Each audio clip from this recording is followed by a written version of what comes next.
This video was made possible by my patrons, Joshua Bartlett, Scorch88, Drew Cavallo, Thomas Frost, James Schubach, Victor Cage, Douglas Smith, Capitalism is Good, Pipsqueak, Michael, Lady Cthulhu, and Snizzypoo. Thank you so much to all of you. Hello everyone, this is My Two Cents. Today we're finally going to finish debunking the video from Anarchopac claiming that voluntary wage labor under capitalism is slavery. If you haven't watched parts 1 and 2, check out the links below first. If you have, then let's finish this off. Despite these arguments, a capitalist may not be convinced of the socialist conclusion that under capitalism workers are not free to sell their labour. Even if this is so, the socialist still has a strong case to make. This is because it is not necessary to deny the capitalist claim that under capitalism, people are free to sell their labour. Wait a minute. Did he just concede the entire point? This is because the socialist claim that one is forced to sell one's labour is entirely compatible with the capitalist's claim. As G.A. Cohen notes, workers are both free to sell their labour and are not free not to sell their labour. He writes that, quote, "Before you are forced to do A, you are, except in unusual cases, free to do A, and free not to do A. The force removes the second freedom, not the first. It puts no obstacle in the path of your doing A, so you are still free too." End quote. Capitalism therefore promotes one freedom, the freedom to sell one's labour, but also reproduces and rests on the material conditions which ensure that workers are not free not to sell their labour, since while they have the right not to sell their labour, they fundamentally lack the means to exercise this right. Like I said before ending the last video, this is a meaningless assertion unless you can somehow demonstrate that a person is entitled to the means to do something. I am free to bench press 500 tons. That doesn't mean I possess the physical strength to do so, but it would be ludicrous to assert that I am somehow entitled to having the physical strength to bench press 500 tons. In the same way, under capitalism, a person is free to sell their labor for a wage, start their own business, or if they genuinely desire to do so, they can starve to death. Further, anyone else is free to voluntarily give their own earnings to someone who did not earn it if they wish to do so. A person may lack the savings to eat fancy steaks and drink expensive wine every night, but you are not entitled to these things if you did not earn them. Those who object that it cannot be the case that a person is both free and not free to do X at the same time confuse freedom too with doing an action freely. Cohen is not claiming that workers perform wage labour freely, but rather that they are free to sell their labour. This is an incredibly important point, since if workers were not free to sell their labour, it would follow that modern workers are no different than chattel slaves, who had no choice in who they worked for and lacked the right to leave their owner. Yet modern workers do have the right to choose among employers, and the right to leave their workplace when they choose to do so. Yeah, and that sounds a heck of a lot better than holding a gun to my head and saying work or die. Ironically, it's under socialism that this is exactly what happens. Under socialism, people must surrender their property to the state to be redistributed as they see fit, or they will face punishment. And if you're one of those anarcho-communists who claims there won't be a state, what do you plan to do when someone refuses to relinquish the fruits of their labor for redistribution? Under capitalism, everything must be done voluntary, and it's nature itself that dictates if you fail to work that you will starve. It's socialism that requires the use of force by some people against other people to redistribute wealth. Admitting this truth does not mean that the socialist must concede that wage labour does not limit freedom. This is because liberty is not the capacity to choose between masters, but is instead the absence of masters. It is autonomy over oneself. Are you kidding me? So the answer then is to subjugate yourself to a society that requires giving totalitarian control to a state? Did I miss something? The ability to choose a new master is not freedom, but is instead a form of democratic tyranny, as rather than being forced to accept the will of one ruler, you are given the choice between several different rulers.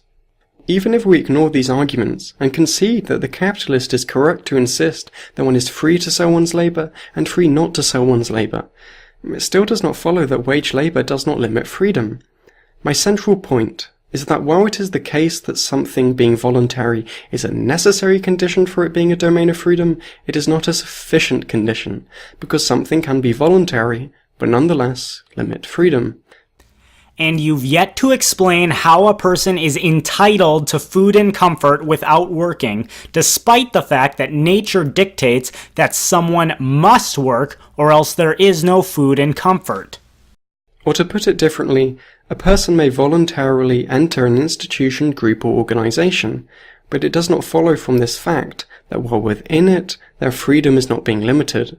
To support this argument, let us imagine a woman who voluntarily enters into a marriage and proceeds to be verbally, but never physically abused by her husband, have no say in household decisions, and be ordered around by her husband. Or it is true that she has the right to leave the marriage, she lacks the means to do so. This is because she does not have good qualifications and previous work experience, and so cannot gain access to a job with a large enough salary to support both her and her children. She therefore stays in the marriage for purely financial reasons relating to the economic safety of herself and her children. This is called making an informed decision. All decisions come with consequences, and it's up to the person making the decision to decide whether or not they are willing to deal with those consequences, and thus either make the decision or not. If a woman chose to marry a jerk, but decides she's better off married to the jerk than she would be otherwise, then that decision is on her. Incidentally, he keeps implying that freedom isn't freedom unless you're free to have everything you want that makes you happy all the time. I challenge you to show me one person who possesses this freedom. Even the richest billionaire can't guarantee his own happiness using his money. But it does not follow from the fact that she chooses to stay in the marriage because it is the best option available to her, that her husband is A, treating her justly, and B, that her husband is not limiting her freedom. Whether or not her husband treats her justly has nothing to do with whether or not the marriage was entered into voluntarily. She is free to leave him at any time. Further, marriage does entail responsibilities on the part of both parties if you choose to enter into it, but that's a topic for another day. All that follows is that the woman believes that staying with her husband is superior to the alternatives available to her. The socialist argues that many workers are in a similar position. Workers have the right to leave their job, but they lack the means due to the predictable result of them leaving their job being poverty and at worst death as a result of illness or starvation. But the fact that they choose to stay in their job, as it is the best option available to them, does not entail the conclusion that A, their company boss, manager and co-workers treat them justly, and B, that their company boss, manager and co-workers are not limiting his or her freedom. Even if we alter the marriage scenario such that the woman has the means of leaving, it does not follow from this that her husband does not limit her freedom, since it is still the case that she is verbally abused, has no say in decision-making, and is ordered about by her husband. The same is true of an employee who has the means to work for another firm, or perhaps even create their own firm, since they still have little to no say in decisions, and simply take orders from above, irrespective of their own thoughts on the matter. In short, the fact that a person has the right, and at best the means to leave X, does not entail the proposition that while within X, their freedom is not being limited. Again, how does freedom entail having the means to do whatever you want all the time? Who on earth has the means to do this? To have the kind of freedom you're talking about, you'd have to be able to control other people's actions with their own property, which would be a violation of their rights and their freedom. The central tenet of libertarianism is that you are free to do anything with yourself and your own property, but not to aggress against others and their property. Socialism actually requires the initiation of force, ironically meaning that it necessarily limits the freedom of individuals. Therefore, to justify something as a domain of freedom, one must offer further reasons beyond X is voluntary.